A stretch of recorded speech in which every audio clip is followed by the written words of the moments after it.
I'll just turn on, you know? This one should right there. This one right here.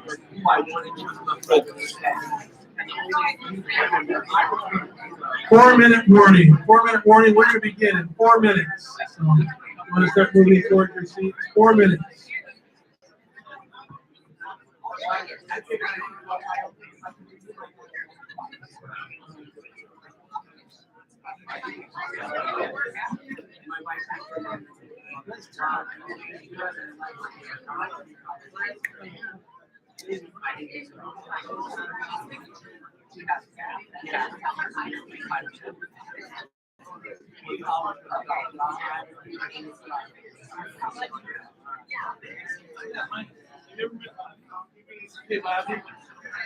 This is Paul. Paul is our ASA president next year, superintendent so he's ASA president. Bobby's our high school principal.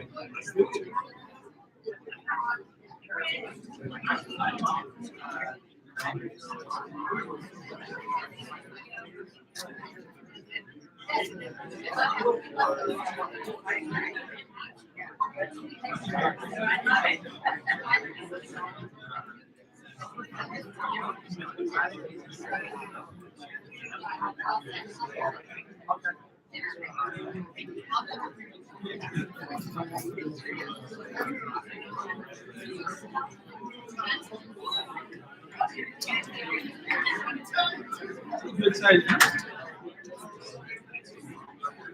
Better than the outside. I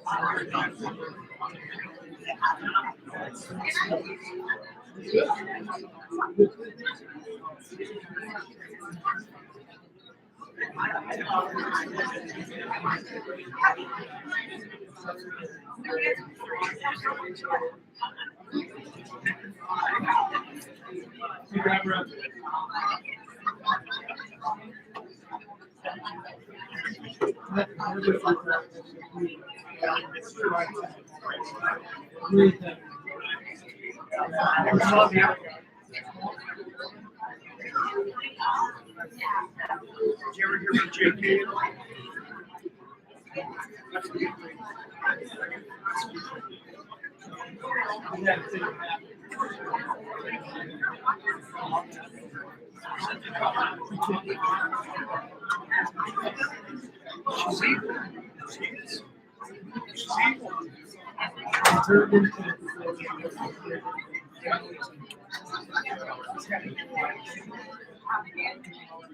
She's an amazing person. Her personality, that's never going to change.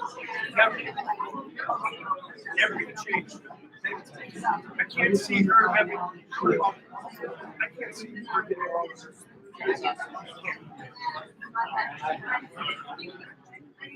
She's gonna pick somebody off.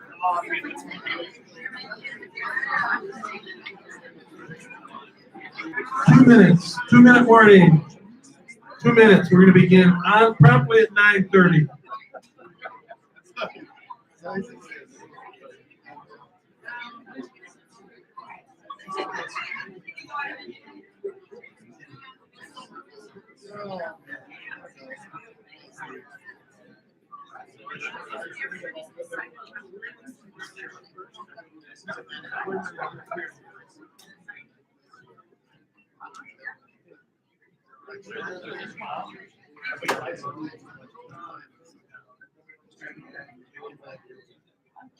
How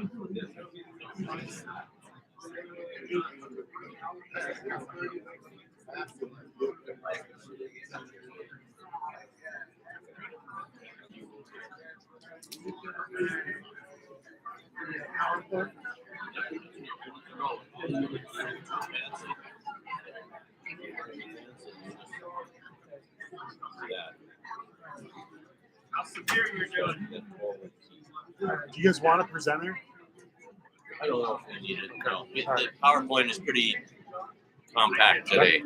Right after this meeting, I have to load another one on for the soups meeting, but this one's pretty compact. I tested it out there. Everything Well, looks you would good. take Sounds your good. As long as seats. you We are use the ready to microphone, begin. sounds real good. So, You would take your seats. We're ready to begin our first ASA meeting of 2019. Yeah. I'll just leave my number here. 2019. Can you believe that? Yeah. That's awesome. Thank you, everyone. What a great crowd. Boy, we've got a lively, lots of interaction. So glad to have you here. We're privileged to have you here as a member of ASA. My name is Jerry Jennings. This is my midway through my year as ASA president. I'm superintendent in Globe, but very happy to be part of this group. This is a group that has so much to offer to each one of us. And we have worked on a theme this last year. 3 simple words. What's the first one, Melissa? Heads, talking about the knowledge and all of the things that we can do. I hope that each of you for 2019 are thinking about what you can learn and do better. Second word, Heather, what is it? Hearts, talking about how we care for each other. If we don't care for each other, I have to tell you, my mother just passed away a week ago, and this group reached out and said they cared. We're all people. We've got our stuff. We've got these things going on, but it's great to be part of a group that will invest in each other. And the third word, what's the third word? Anyone? Hands. It's talking about what can we do in our roles to make a difference for the kids in Arizona, to make our schools a better school. Heads, hearts, and hands. I'm not letting go of that. Very vision driven, that's what we're trying to do this year. When Paul takes over next year, he'll have a vision for you, and I know you'll go with him. But we are focused this year on just being the best we can. Excited to have you here. I hope you met somebody new. I hope you had a chance to share what's going on. And we're going to move right into our meeting. We have sponsors of our breakfast this morning, and we're going to ask them just to come and share a little bit. They're from Guardian One. I'll ask them to introduce themselves. Let's say thank you for the breakfast. Thank you very much. We're really excited to be here today. As you mentioned, we are Guardian One. We're a local company out of Scottsdale, Arizona. My name is Tim Creviston, and I'm the Chief Technology Officer for the company. And we believe in like proactive, smart, full security products, not necessarily the reactive, responsive. So we really want to target schools. We want to target churches, synagogues, but most of us on our team, I guess just a little bit about our founding team. We probably say our primary sponsor is AARP. We're a bunch of guys that are probably in our first or second career after our primary career. So we really love to stay engaged in the community. We have a heart for kids. We have a heart for schools, and that really drives our mission to be a company that can help with school security and school safety. So again, a little bit about our backgrounds. We have some retired superintendents, probably some of you would know the names. We have some administrators, we have business and finance specialists, technical experts. I came out of the aerospace industry, and I'm kind of working my way into security. And one of the big things that helps us with our security is our association with Ridge Global. I don't know if you've heard of Ridge Global. They're out of Washington, D.C. They were formed by Tom Ridge. You may recognize that name. He's the former Pennsylvania governor, and then after the events of 9/11, he became the first Homeland Security Secretary for George W. Bush. So after he finished his cabinet position, he started this company of security experts, and they go around the world now and at all the hotspot venues and events and do security. And we're just very privileged to be working with them. And you might ask, how did a little company like Guardian One in Scottsdale get connected with Tom Ridge? Kind of in the back, one of my colleagues is Larry Kohler. Guess what? He grew up in Erie, Pennsylvania. Tom Ridge grew up in Erie, Pennsylvania. And these two, back in the younger days, Larry was doing business development and real estate, and Tom was a young lawyer. So they worked together on a lot of collaboration back then, and they've had this great relationship up until this point. And we're very privileged now to have access to Tom and his experts, and they do a lot of vetting and endorse all the products that we all have to offer here. Speaking of some of the product offerings, I guess we got a slide up here. We really like to focus kind of on three different things. Detection, and that could be anything from weapon detection, bomb detection. We have some great products coming out this year that are still somewhere in development, but we're very hopeful with microwave detection. It's not like the airports anymore where you walk through a big scanner. These are very small. They could fit inside a sidewall, and they are microwave to detect hidden weapons.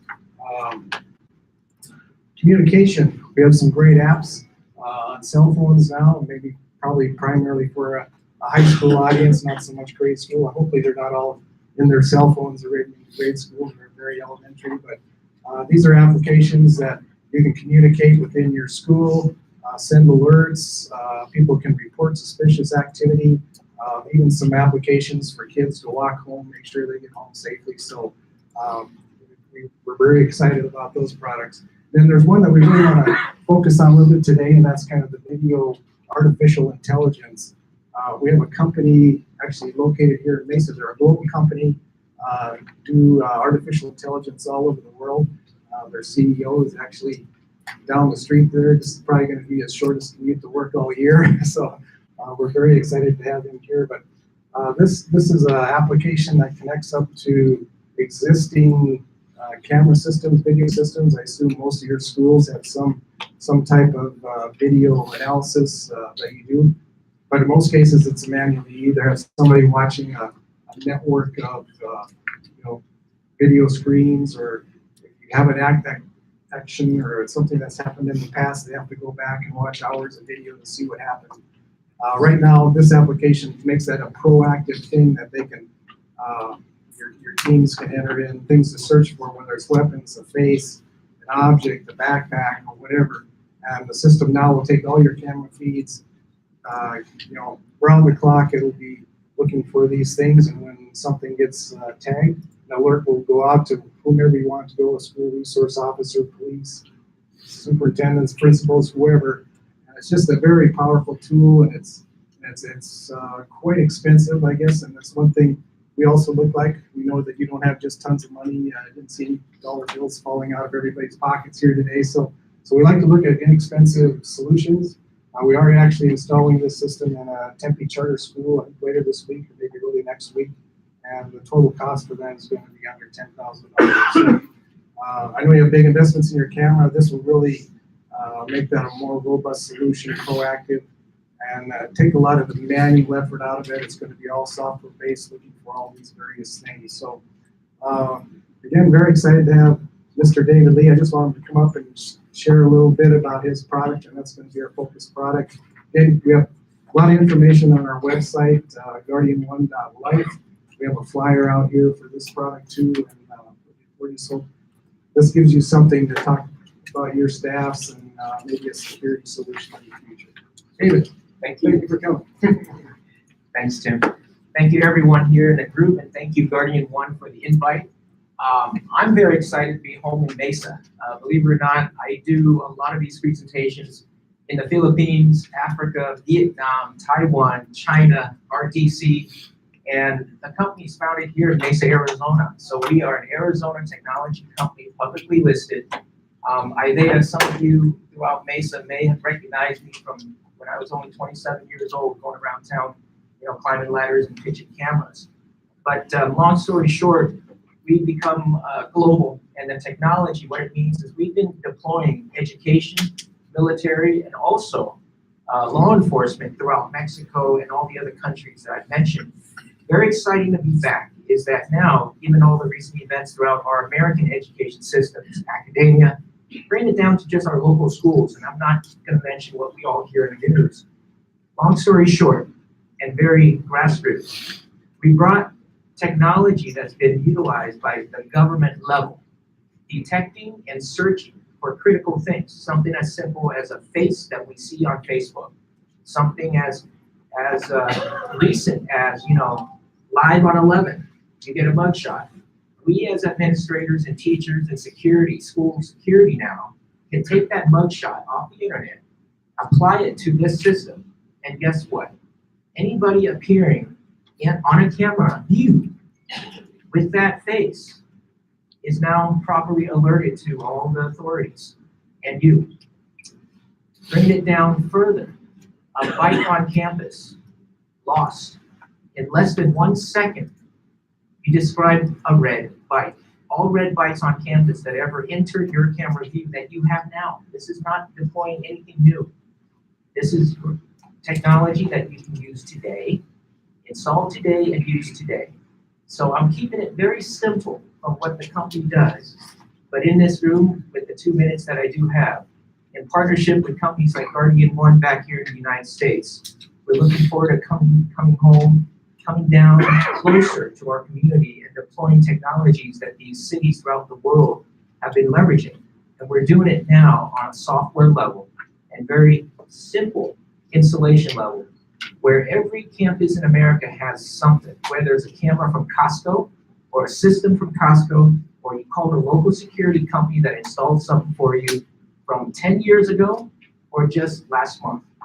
We're the guys that come in and overlay a very simple device that helps you manage that on your mobile and supplies all the administrators and security team this effective tool. Space, objects, cars that don't belong, people that don't belong, students that need to take the test, all that verification. I know it sounds complicated, but we make it simple. And I thank you for the opportunity here. And Thank you, David. Guardian Thank you. One. All right. Thank you. Thank you. Thank you.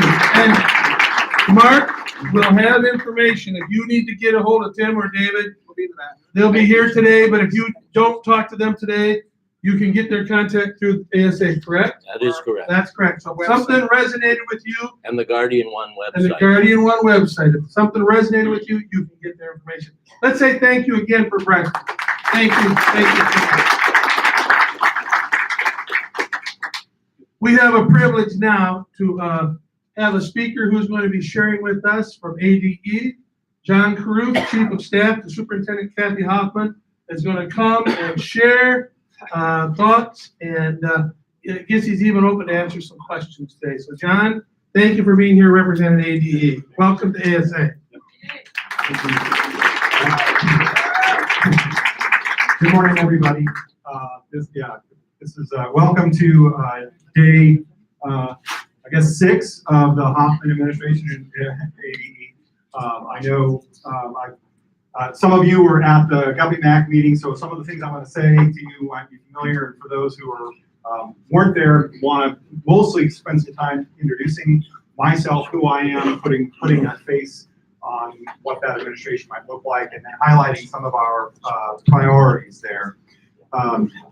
So first of all, thank you for the warm welcome. It feels a whole lot more comfortable to me walking in a school district office than it does walking into the Department of Education, because the last 20 years or 21 years, like many of you, I've been a school administrator. I've spent almost 24 years in the Vail School District. And I know you're probably thinking, but I've never seen you up here. Well, that's because we're structured in a different way. And you probably all know Calvin Baker pretty well. And while he was up here doing a lot of this, somebody was back at the school district with their hand on the tiller, and that would be me.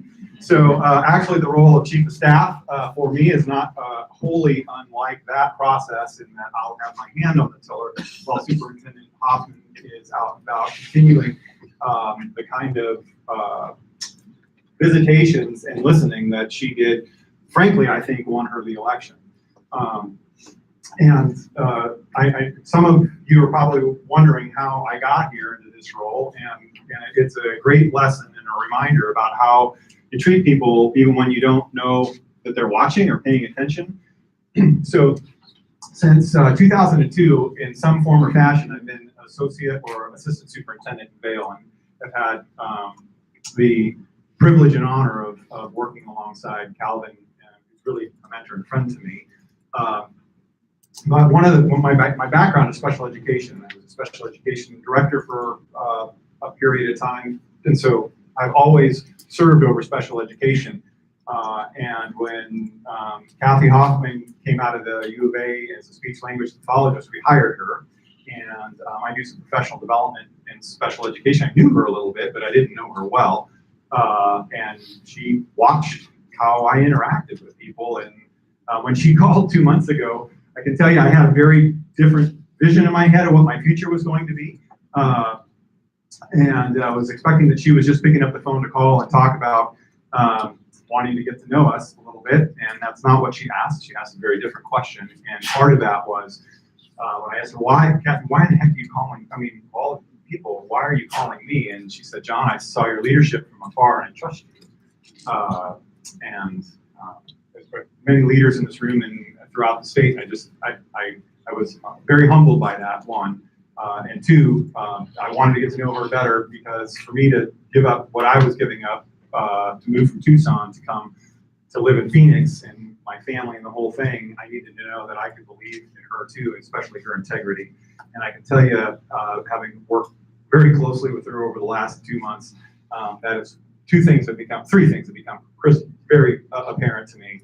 One is she is nothing if not somebody with great integrity and authenticity. She's wonderfully authentic.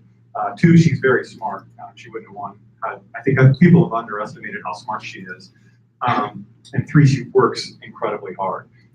So those are characteristics I can get used to that feel comfortable to me and where I have been. So here I am in front of all of you in a new capacity, in a place that I didn't think I would be if you had asked me at the beginning of November where I was going to be. But I'm excited to be here and take on this role. I'm excited to work with all of you. We have been working with the transition team. Dr. Hightower is a member of that transition team. I didn't see anybody else from the transition team come in. So if there are people here and I don't see you, apologize for that. If you looked at the list of people who are on that transition team, I think there'd be names that are very, very familiar to you. And frankly represent a broad spectrum of opinions. And that is one thing that Superintendent Hoffman is stressing right out of the box, is wanting to build collaboration where we can build collaboration. So that team helped us come up with some guideposts, and I wish we haven't been in office long enough to come up with something snappy like head, heart, and hands. So give us a little bit of time. But there's a lot of things that are dovetail with that we want to focus on. I'm happy to answer questions around what some of the specifics of those things might be. But internally for the department, what we're really wanting to do is focus on service. Fundamentally, the Department of Education is a service agency. And how does that happen? And there's some both tangible things I hope you'll begin to notice right away. And then I hope some longer lasting changes will begin to filter through as well. The other is transparency.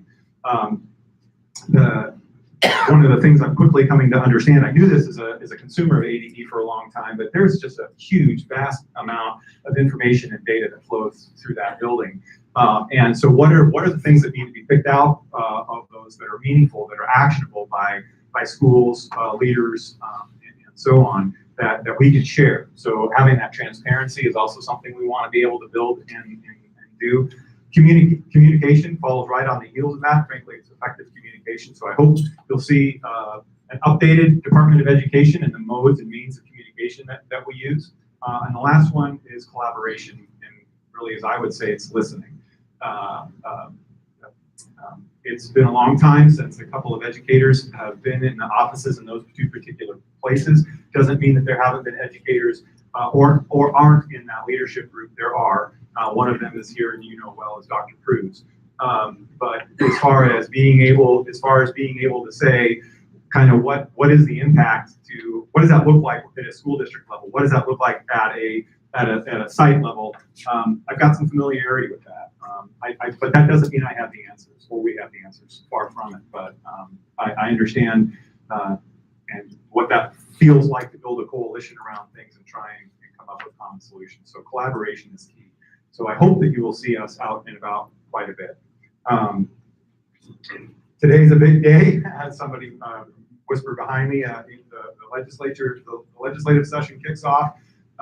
We're chasing that dog a little bit and hoping to grab onto the tail. I don't know that we're going to be able to shape a whole lot of policy coming out of the Department of Ed this year, but we spent a lot of time rebuilding a policy team through the Department of Ed, and are wanting to. My daughters were playing with my phone over the weekend, so actually, truth be told, they were showing me how to use my new Android phone, which I don't know how to use. Anyways, so we're hoping to build on some things on the policy side that are already in the works. Some of them, as you know, are charter school transparency, some reform with ELL, and then there's some additional anything that we can move the needle in the right direction regarding funding.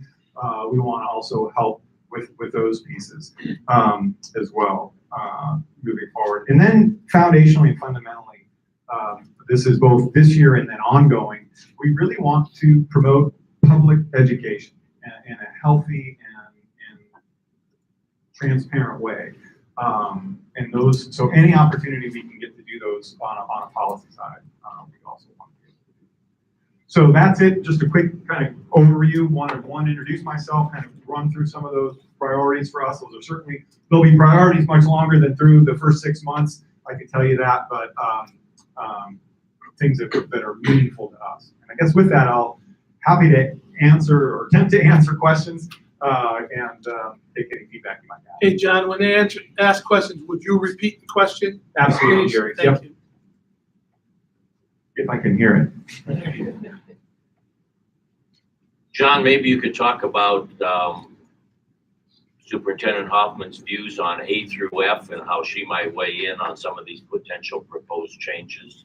So the question is A through F, and probably should throw in a menu of assessments in there too, right? Thank you. Is that an issue?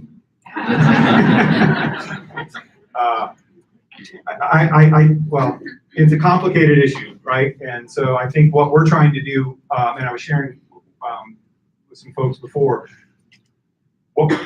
collaboration is key. And so trying to understand what is out there, what is best to serve this process. I think the key piece is understanding what is required through ESA. That's probably the primary question to get figured out as far as the menu of assessments go. And it's been complicated. A through F and menu of assessments has been complicated, I think. This is my personal view. This is Superintendent Hoffman's. But by the fact that those two things have been combined, when I think it's in many ways, they have, from a pure standpoint, from a practitioner standpoint, they have very different things. I mean, having an assessment that is functional and meaningful, that we can use as actionable at the school level to measure whether students are learning or not learning, and then what do we do about when they do either one of those things, is critical. But then using those data in a A through F format that judges us and how that happens, I think that's where a lot of the complication comes in. So we're looking at, a long way around, we're looking at what are some of the things, we're trying to get our head around what ESSA really does require. And then in a meeting on Friday, I had one of the things we want to begin to do right away is just what are the knowns. Let's get some common understanding and language around what are the known things. And I know many of you know those things already, but I think the more we can share transparent information about that process, the more informed you all can be. And frankly, I think a lot of the problems we can start rallying around solutions that way. I also want to say, don't have all the ideas on that. Yep. Can you talk about Superintendent Hoffman's approach to teacher retention and recruitment? The So what is Superintendent Hoffman's approach to teacher retention and recruitment? I can tell you, and if you watch her campaign at all, she is a huge advocate for teachers, and teacher retention is one of the primary reasons. Teacher retention and then honoring the profession of teaching are probably two of the primary reasons that she ran. I know it's we've talked about and are looking at a multi-pronged approach to that, and I think there's a lot of solutions to that. And I guess I'll just share, without her here, I'll share some of my pieces on that. I think there's a lot of we know what we want. We all agree that we want highly qualified, highly effective people in the classroom, right? I mean, that's on this side of the equal sign. What's on this side of the equal sign, though, there's a lot of pieces, and I think we have been guilty of holding up one or more of the pieces on this side of the equation, saying it's the answer versus saying what is the menu of things that are here that get us to here, and that may be different depending upon where you are. If you're in rural Arizona, or if you're a small school district, that's going to look a little bit different than if you're Mesa or a larger school district and have some of the capacity to get here. But I think we need to keep all of those. My personal view is I think we need to keep all of those options open to get to this side of the equation, which is highly qualified, highly effective teachers in the classroom. Yes. I had the opportunity to speak with her a little bit ago, and she was pretty optimistic about James on the 4-hour ELL block. Session starting, you said earlier you weren't sure how much legislation you could influence right off the bat. Is that something you're still looking at? So what about the question is the 4-hour ELL block and easing of that, and what level of influence? And actually today there's a Senate hearing on easing the 4-hour ELL block today, and I've looked at that legislation, and it looks similar to what it was last year. It's an easing back to 2 hours roughly, and there's a requirement in there that the Department of Ed would do some survey stuff. We're supportive of that moving forward. I think had we had a little more time, we'd probably like to look at it a little closer and have gain some broader impact on that, but we're supportive of that moving forward for sure. I know language is a passion of Superintendent Hoffman's. I sat in a meeting and watched her go from English to Spanish to Japanese all in one time. So when she stands up and authentically says she values multilingualism, she means that. And so I know that's something that we want to do moving forward. By the way, I was our ELL director in the Vail School District and helped develop that program and what it looks like in Vail. So I know what that looks like. It feels like trying to put an SEI model into practice, or not.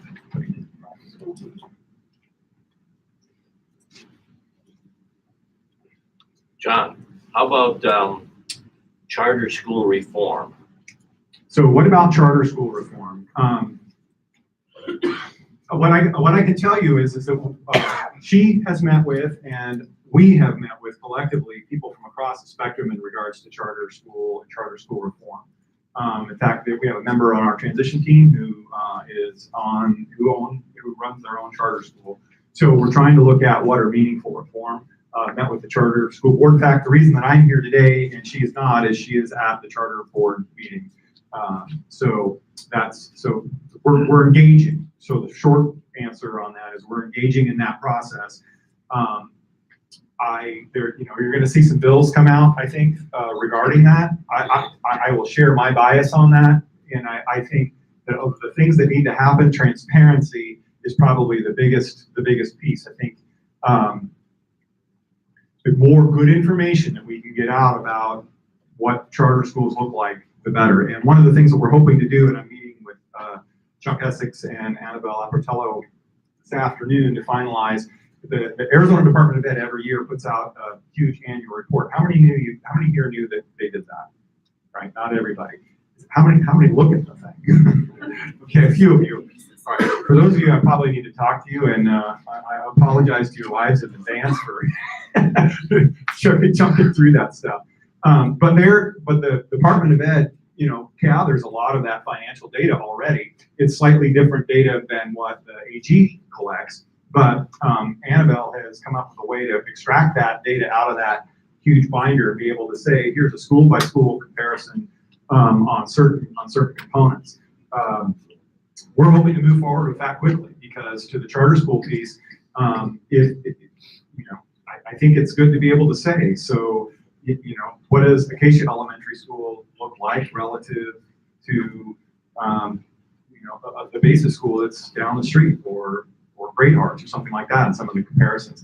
It's not going to be perfect right off the bat. I mean, we need to get that going, but that's an example. I think transparency of that issue, it will help drive the conversation. Then we're not bleeding. I think Frank, I'll just be honest, in this room, anytime any of us get up and start saying that, it feels a little self-serving. So if we can get some of that information out and have some others help carry some of those things that are reasonable and need to happen, that's what we need to do. Yeah. There's some movement about special ed rulemaking changes and some funding on wrestling starting. Where and when are you guys going to weigh in on that? So what about education? Rules, rule changes, legislation, funding pieces. Question. We're going to be supportive of anything that moves the needle financially in the right direction. And obviously, both of us have special education backgrounds, so that's something that's near and dear to our hearts. I know, having been a leader in special ed for a long time, that whatever we move, we also need to be careful of unintended consequences when we move funding to certain areas in special education. We don't want to over-identify certain populations and incentivize that. So that's an issue that we'll be paying attention to. I know there's talk about moving the A weight into the group B weights. I know there's talk about funding a cost study and all of those things, and we'd be happy with any of those things. And obviously, if there's a funded cost study, that would fall on the department to make happen. We would have to work with you collaboratively on how to collect effective data on those things. So, supportive. Yes. I have a question. This is for you. What are you going to do to ensure capital in the ship to ensure the quality of the resources coming from ADA is increased? Because I've noticed that it has become a mile wide in the industry, and the quality of the resources and the staff at the level of really impact the district. So the question is, what about the resources and the materials? And I'll just expand it to professional development, lots of other things that are coming. I'm talking about the staff. The staff. Well, it's a good question. And there are, first and foremost, there's some really good people in the Department of Ed, and they've been there a long time. And some of them have been there a long time, some of them haven't been. There's also, frankly, we all know it, there's been some churn there. We're trying to get I'm personally trying to get my head around that and get my head around what resources we have on the personnel side of things. And I can tell you what output I want. And the output I want is to have things that are effective and useful to schools. That's what we want to do. One of the other areas that we built up right before we got in was the communication staff. The person that we had one person doing roughly communication and policy, and he's a great guy. But that wasn't a reasonable ask for a person to do. So we built a policy team, and we're building a communications team. So we're hoping to be able to affect that. I know. Two things bother me right now. One, you walk into the Jefferson building in particular, and if I were a young teacher moving into the profession of education, I'd be a little confused of whether I was moving into education or motor vehicles. And actually, in some ways, that's a disservice. I've been in some nice motor vehicle front offices. And we got to fix that. I mean, that's something that's tangible. It just takes a little will and some paint. And give us some time, and we'll fix that. And then the website. I mean, how every day you or your staff interact with that website, and it needs to be something that works. So I'm hoping those are two tangible things that you will see right away. And Staff's trying to get to know us too, and trust takes time, and it's earned. So we'll do those things, and we'll do those things collaboratively. We're going to link arms. We're going to solve problems together, and that, the specific to your answer, some of the staff stuff is just going to take some time, and hopefully we'll attract quality people who want to come and fill vacancies. That's our intent. Yeah. Go ahead. So you've heard a little bit about the IT accuracy of student count data, and I know that that's not an easy fix. 8 years or 12 years of working on it is really current year funding. I mean, what we really need now is communication clarification, because we're chasing down numbers that we don't know to be true. Is there a communication plan or thought about how to communicate those entities that are inaccuracies that are real for us right now? So what about the data system? Is the question, and some of the inaccuracies that are a part of the data system. We're actively trying to get, I'm just me personally, actively trying to get my head around the data system and what is comprised of that. And it's a big issue. But I think when you ask about staff and that kind of thing, I'm real comfortable with that. I've been doing that for a long time. We can figure out and navigate that. I'm much more comfortable about that. When you ask me about the data system, it gives me a little bit of pause because there's so much money goes through that data system, and so much is reliant on it, not only financially, but also high quality assessment data and labels and everything else. So one, trying to get our head around it. Two, I think what we're going to move to is some kind of a task force to understand what's there. My concern, just having been there a week and speaking to some of the staff, is I think there's really good meaning staff that are in there. I wonder what direction though they've been given as they build out the system and how that impacts sites. And I think we can impact that by having a broader voice. And you know, there's a lot of quality people around Arizona who can help with that. So Well, there's going to be some audits that are going to be off that we need to have a communication about it, I think. Yeah. Yes. Thank you. John, prior state superintendents have hosted either monthly or quarterly superintendent roundtables where superintendents from around Arizona come in and meet directly with the superintendent. Superintendent Hoffman entertaining, something like that. So what is her role, and what's Superintendent Hoffman's role about getting out to the field and speaking with people, bringing together? So I think you're going to see two things happen. The primary thing you're going to see happen is her going to things that are already existing, or me going to things that are already existing. And I was at the GovNAC meeting on Friday. She's going to be out and about doing those things. So I think there's no need to recreate the wheel on some of those things. We're going to be here. We'll be partners here. So there's already avenues that exist there. I think one other avenue that we're really looking to help build out is with our county superintendents. So often they're looking, especially for rural Arizona, looking at what's the structure to be able to get good professional development services out to our rural counties, and so we're wanting to develop that piece. And then we'll need to assess what other avenues there are. I know she's been big on talking about pulling together committees to look at certain particular aspects of things. So, and again, that's something I'm really comfortable with. Let's identify an issue and then get people together who are impacted by that issue and brainstorm and come up with a better solution. One of the best things I ever heard was the only thing you can do by yourself is have a good idea. And it's a matter of pulling the right people together to come up with a solution that works. Yeah. I guess it's more of a comment than a question. It's just having the ability to strengthen the relationships between ADE and higher ed institutions that I think we've kind of gone up and down over the years. I think we have a very strong relationship with ADE in our higher education division. We're really willing and interested in being part of the solutions. And so I would ask you and Kathy to take advantage of our strength. All the major universities are here represented today in the higher ed division. We really look at a pre-20 system and not just pre-K. Thank you. And I'll just kind of reframe the comment. What about one wanting to continue or build upon the relationships with our university system and higher education. I can tell you that's a value of ours.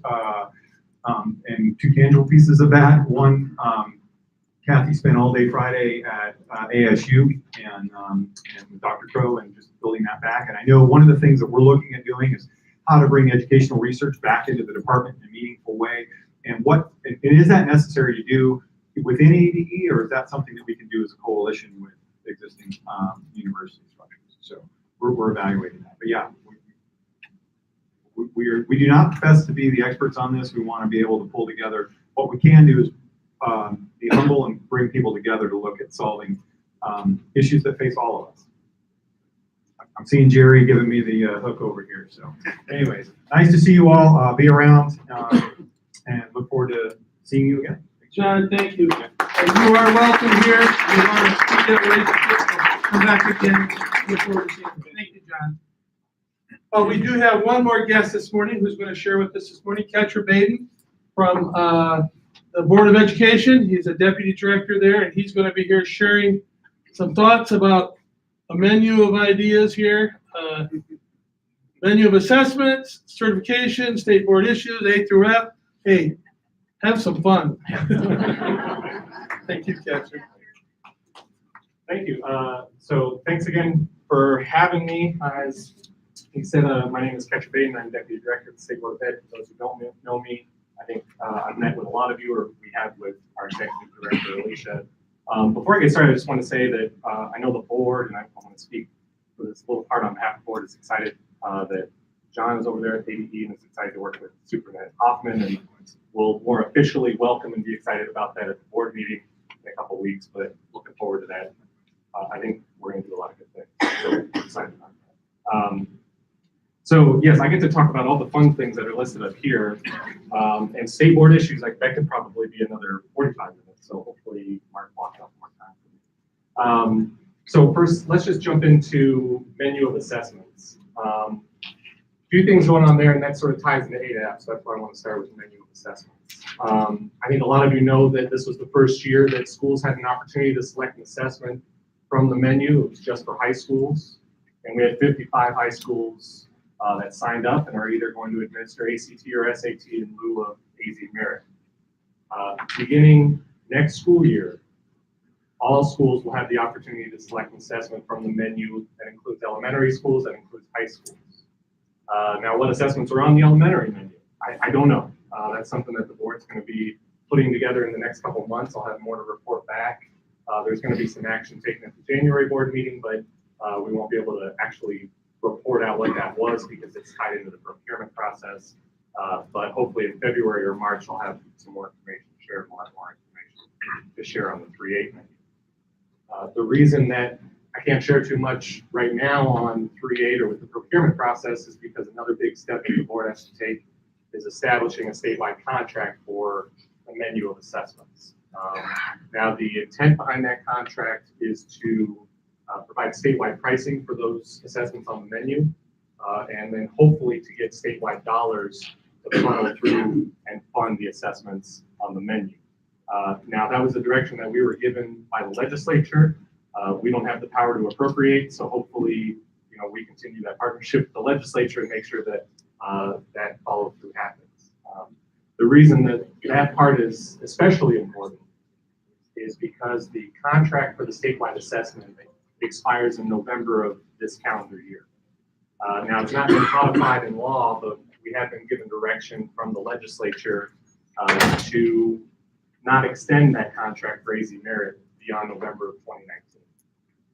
So that means if we play this out, that means that every school in the state will then have to actively select an assessment from the menu of assessments. That's elementary schools, high schools.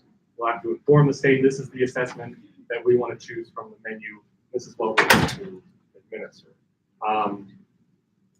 Now, I think we've heard a lot from the field already about this aspect specifically. I know board members have talked about it, that this is sort of a deviation from what menu of assessments was originally pitched as, which is an option. If you didn't like the statewide assessment, here's a menu. You can choose from that and administer that.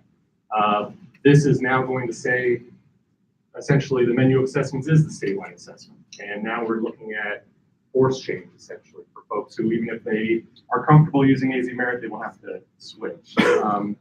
Now, again, I don't think that the board has any special favorability towards AZ Merit, but from the feedback that we've gotten from the field, from what some board members have expressed themselves, I do think that they value continuity and consistency for the field, especially on something like an assessment. And a big reason for that is why it ties into that second item that I'm going to talk about, which is accountability. The board was presented with some models and some potential changes for elementary school and high school. The potential changes for elementary school are mostly related to business schools, but the big picture stuff is staying. So the weightings, the end count for K8 is proposed more or less to be the same. For high school, there's some pretty significant changes in the works, and that is directly tied to the menu of assessments. And that is because with those 55 high schools, and soon to be more in the next school year, taking either ACT or SAT or potentially more assessments moving into next year, now calculating growth becomes very challenging. And I'm not a statistician, but the advisory committee, and we have some members here, but also the folks who get paid full time for that at the department have explained that technically speaking, that's not very sound to calculate growth without more data. And if you remember back when we transitioned from AIMS to AZ Merit, we had a year off essentially, so we could gather that data and make a better determination on how to calculate growth. We don't have a year off this year. The legislature has not granted us a year off, and the board is trying to fulfill its statutory duty, and the advisory committee has been good at trying to work at how can we make this happen. So originally there was proposed models for 912 that did not include a growth measurement. The board said, well, come on, give us something. So the advisory committee went back and has worked up something, and that'll be reported back to the board at the January board meeting. So I'm going to report then and after then. So just be aware that that stuff's out there, and I know that Mark and their folks are communicating that stuff out. And I guess broadly speaking, before I move on to certification and other issues, when it comes to menu and AF, if it's tied to the legislature, if it's tied to statute, of course we want to hear that. We want to get your feedback. But when we talk to members at the legislature, saying that we're hearing from the field doesn't carry as much weight as when you from the field talk to the members.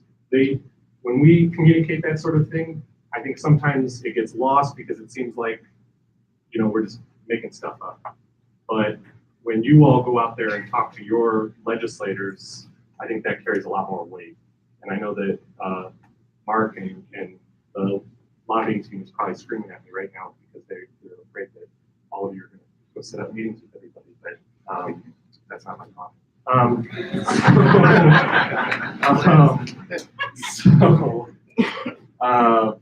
So that's menu and ADAP.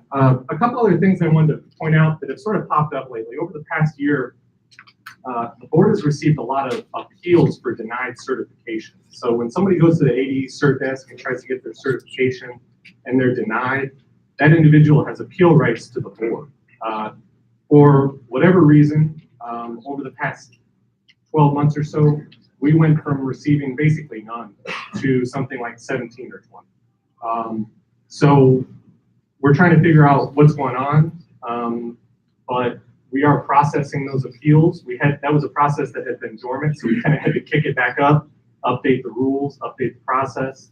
But something I wanted to communicate, if you're having problems with some of your folks trying to get certified or if they're getting denied, there is an appeal route. They just have to get that appeal in within 15 minutes of being denied. So just make sure that that process is following through, and then try to help out as much as possible. But that's something that I wanted to let people know that for whatever reason we're seeing an uptick there. We're trying to gather more information, but be aware if folks are having problems. There's a path that we can provide. Andrew, do you want to tell them where those appeal materials are, where they can find? Sure. So when when folks get denied, or when somebody who's applying gets denied, there should be a link to where they need to go that's housed on the board's website. It's under a tab at the top called teacher certification. And they can click on that and there's a packet. They just have to fill out that packet and then they send it in to us within 15 days. But their denial letter should have a link to that information. And then some other issues, and I'll try to be brief to see if there's any questions, but somebody mentioned earlier about special education rules. I don't know if you recall, there was a couple of years ago, there was a bill that tweaked how, who can provide specially designed instruction. There was also a mandate to the board to take a look at all the special education rules and review them and potentially amend them if need be. Well, the board went through and amended one rule, and that was quite a big lift, and that was 2017, 2018, late 2017. But we never got around to looking at all those other rules. And so that's something that we're doing right now. We're pulling together stakeholder meetings to start talking about those.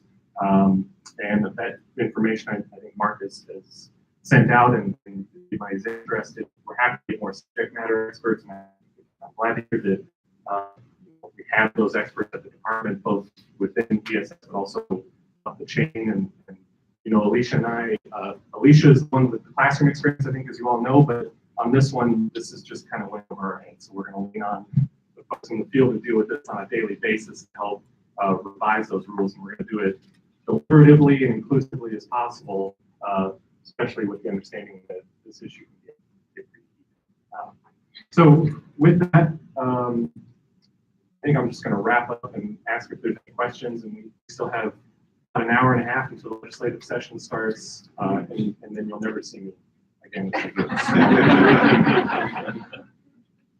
But just want to thank you again if there's any questions. Hi, Catcher. Debbie Bird at Cape Creek. I'm sure everybody's sick of hearing this from me. But if we're a district that always has to look for money for just about everything, as many of our rural districts have to do, if there's a menu of assessments, we've been told in the past that when we had one test, Ames, AZ Merit, all the way back to anything, that the state covered the costs of those tests. And of course, there's some weight that the state has in having everybody have to take the test in buying power. If we go to a menu where everybody's taking something different, will there be a default test for those of us that can't afford to purchase that, that will be paid for? Or I've been told as everybody chooses a different test, now the state doesn't have the weight of the numbers to pay for it. So can you inform us at all on that? So Superintendent Burdick asked, what about the menu of assessments? Who's going to pay for it? How can some LEAs that maybe don't have the means to pay for some of those more expensive assessments going to cover the costs? And is there going to be a default assessment to ensure that the state's covering something?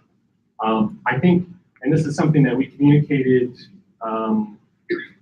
during this last legislative session to members, is that if the state is going to start paying for assessments on the menu, because if you remember before, it was all local, everything on the menu was supposed to be locally procured, and the state was not funding it at all, and now we're shifting. And so we're stressing that if the state's going to start paying for assessments on the menu, they need to cover it all, because then we start having, well, we had equity concerns before, but then we start having serious equity concerns, because then LEAs that are strapped for cash, you know, are picking assessments because that's what they can afford, not necessarily because that's what they think is best for their students. We have talked about selecting a default assessment. There's some challenges with the procurement process on how to do that, but we've talked about how we want to make sure that happens. The intent, like I mentioned earlier, the intent is for all the assessments on the menu to have statewide dollars paying for them. But we need to make sure that we set up a mechanism for that to happen effectively. And because right now, for example, those schools, those 55 high schools, they went in thinking they were going to have to pay for it themselves, but the legislature found some dollars and reimbursed them, and is reimbursing them on the back end. I don't think the board thinks that that's an effective system for funding assessments. That was sort of a stopgap measure for 1 year. So we're pushing to make sure that there's a sort of how AZ Merit and other assessments are paid for now, money's not changing hands with the LEAs. I think that's the board's vision, but we have to get the legislature on board with funding it. we have to get the legislature on board with getting the language on how to actually, the mechanism to make sure we all have the authority to do it, and then we have to work with the department to make sure that the money is flowing. So I agree. I think the board agrees with that, with the vision, but we still have 3 steps to go to actually make sure it happens. And I know that's not comforting to hear when we're 1 school year out. Thanks. Hi, Patrick. So would you just, I just want to make sure that I'm clear. So for this year we were asked to choose an assessment. And some of us chose AZ Merit because there was a cost to the other assessments on it. So then money was found. So because if I chose AZ Merit but wanted ACT, can I now take ACT since there's money that was found for this year? So the question from the Superintendent Gutierrez was if we wanted to go with ACT now for the current school year for testing that begins in a couple of months, could we go back and do that instead of AZ Merit?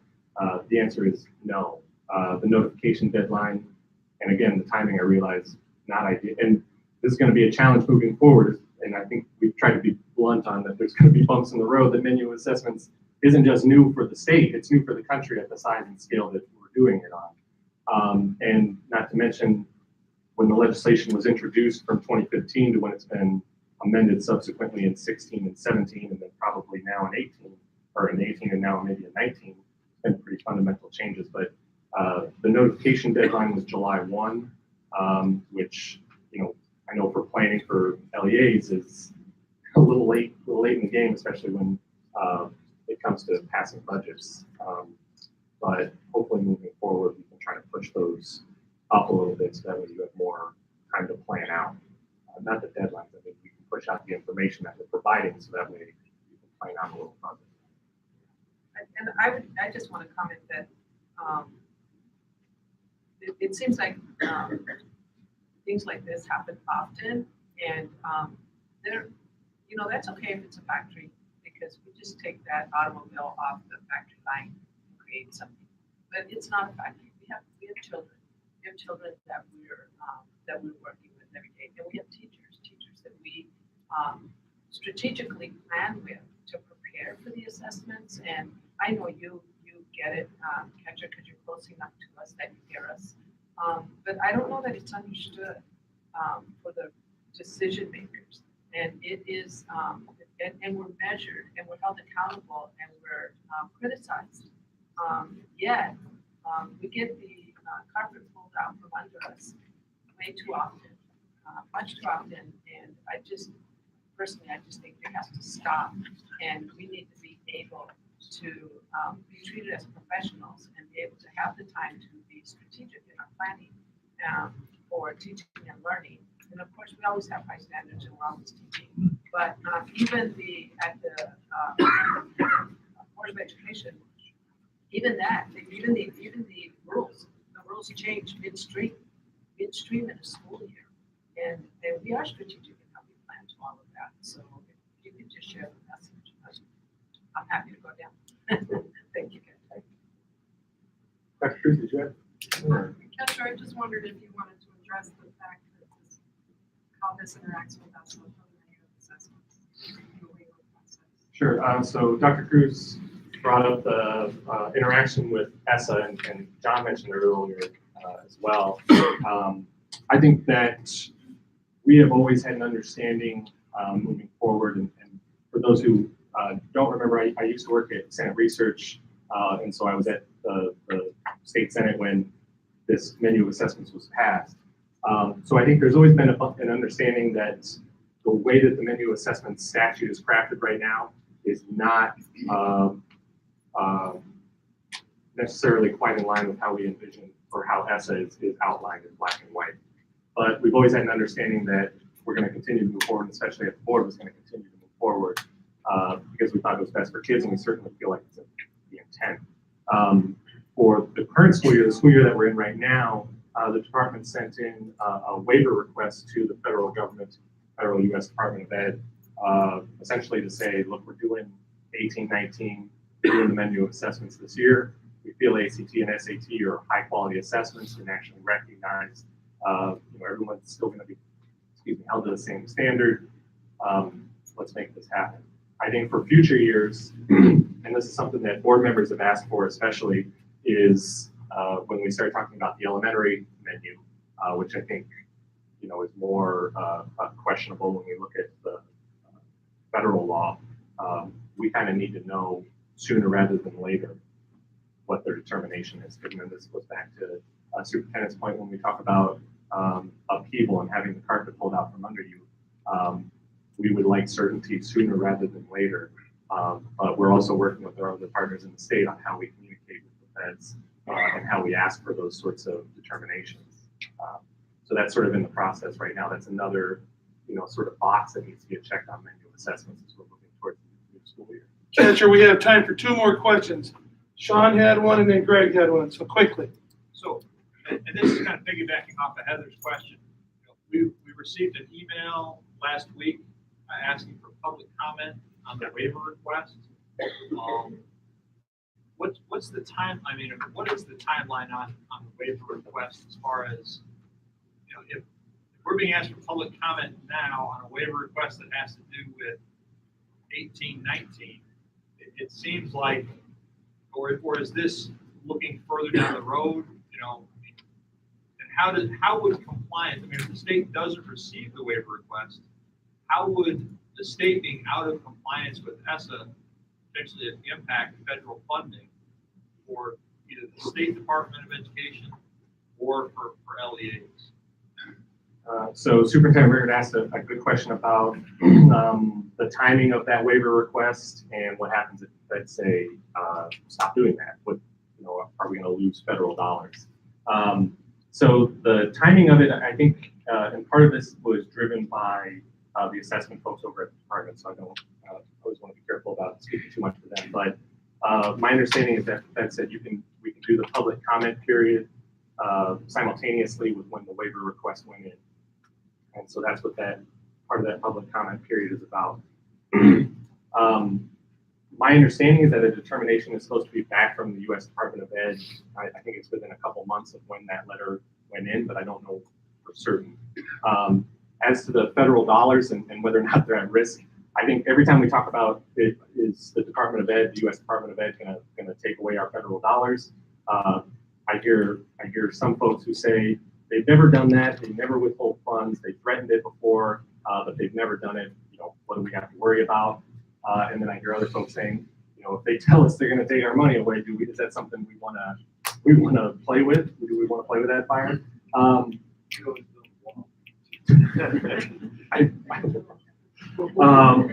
So I don't have a good answer for you, and I know that's not settling. I think we are going to be working with, especially now with the transition to the new administration at the Department of Ed, the Arizona Department of Ed.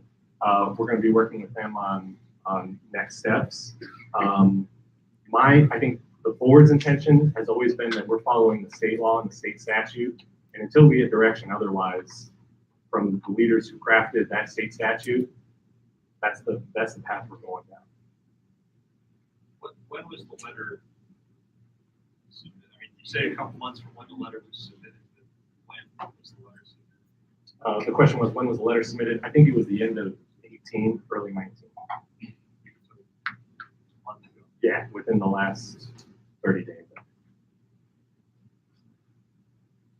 Catcher, with the ADAF labels, my understanding was all along that we were going to try and make sure that we developed a system that addressed SES.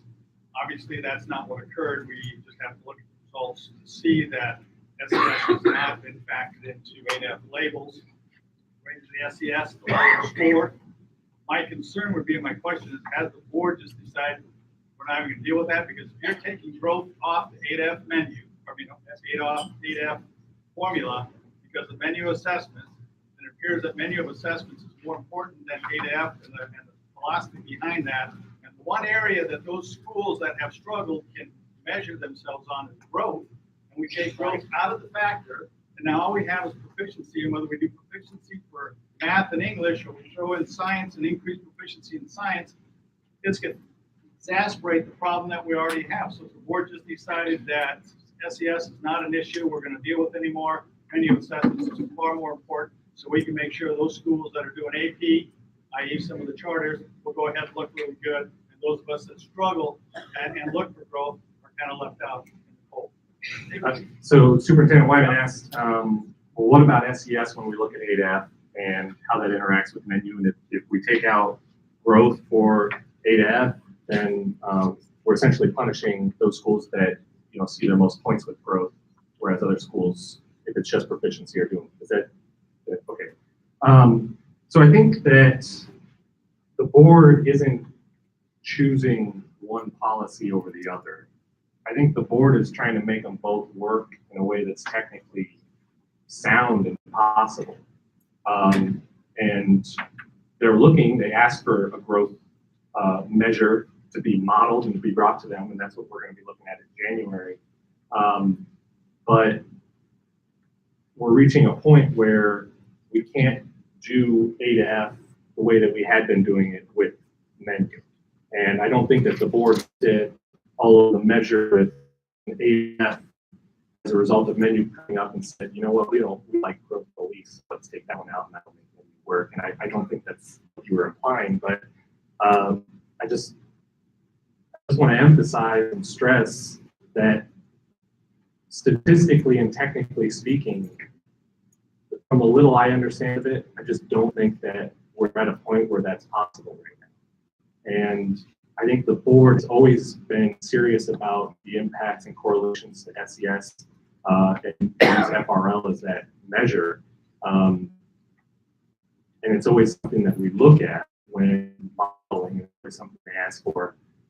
But we're reaching a point where we have two policies that the board's charged with adopting, and it's not choosing one or the other, it's trying to find a way to make them work. And I'll give you another example with when we move to 3.8 menu of assessments, we're going to have the conflicts, we're going to have to find a way to make third grade reading retention work with menu of assessments.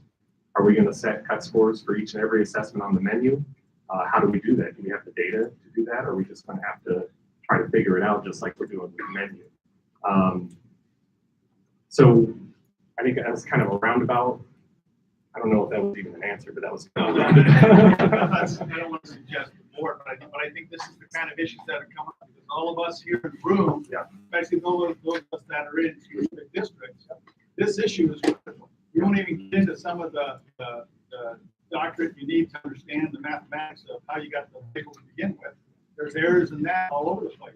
Donna talked about errors in ADE data. We have all of these issues come together, but at the end of the day, irrespective of anything else, there's people in this room that are going to get a label on a school or a label on a district. And it's going to have a heck of an impact. It's going to have an impact on whether you keep your job, much less what happens in your community. So I understand all the conversation, but when rubber meets the road, people in this room get impacted by these kinds of ideas that don't have a solution. And so the answer tends to be, gee, sucks to be you, but we're going to move forward because we have a law that says we have to move forward, and there's not an understanding of the impact of what it does to people in this room and indirectly does to our kids and our teachers. And that's the concern. And someone's got to keep raising that. Otherwise, we just keep moving forward with a flawed system that doesn't work, that doesn't tell us anything, never has, never will. And I think we just forget about that and walk away. But some of us, our careers are dependent upon this flawed system.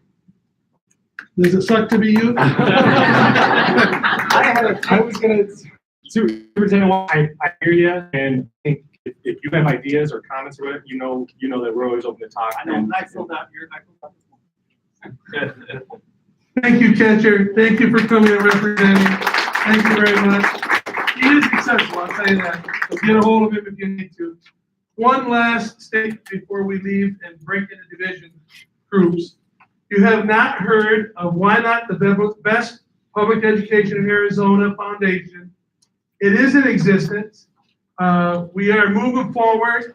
There is a website, lovepublicedaz.org. You can pull it up on your phone. Several of us have begun to contribute. We have not just a few $100, but maybe a couple $1,000 now. We need your support.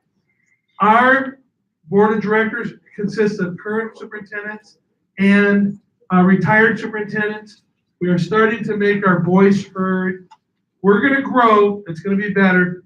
I would challenge you to look and donate. You can do it with your debit card, even if it's only 25 or 50 bucks. If everybody did that, pretty soon we're going to have a nest egg that's going to make a difference. So I would encourage you to look. If you've never donated, think about it. We're going to keep moving, and you'll keep hearing about it. Let's hear it for all the information. What a great meeting. Mark and his staff have done a great job putting together a meeting. I want to encourage you that this is the best day you've got to do the best you can. My dad was a preacher, and he always used this little adage, good, better, best, never let it rest. So your good becomes better, and your better becomes best. So try to live that if you can. If you're 1% better today than you were yesterday, that's going to make a difference. And if you keep doing that, it's going to add up. Thank you. Your meeting sites. Oh, we got some dates up here of future events. Look at those. They're on the website. I'll get out of the way so you can see them. Does everybody, where are our division leaders? Donna, we stay right here. How about high school principals? Where do you go? Across the hall. Middle school principals? It's all right up here. It's all on the board. Middle school principals, elementary principals, higher ed, our educational support division, all those people. Thank you. Your meetings will start in 5 minutes, so get ready.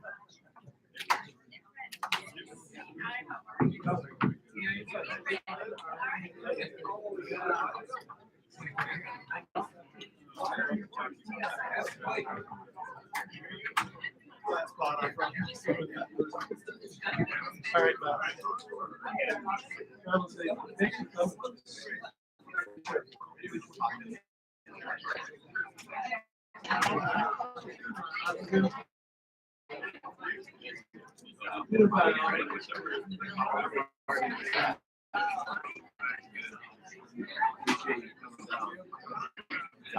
Is it down? It is down. It is. But it is security. It's even down security.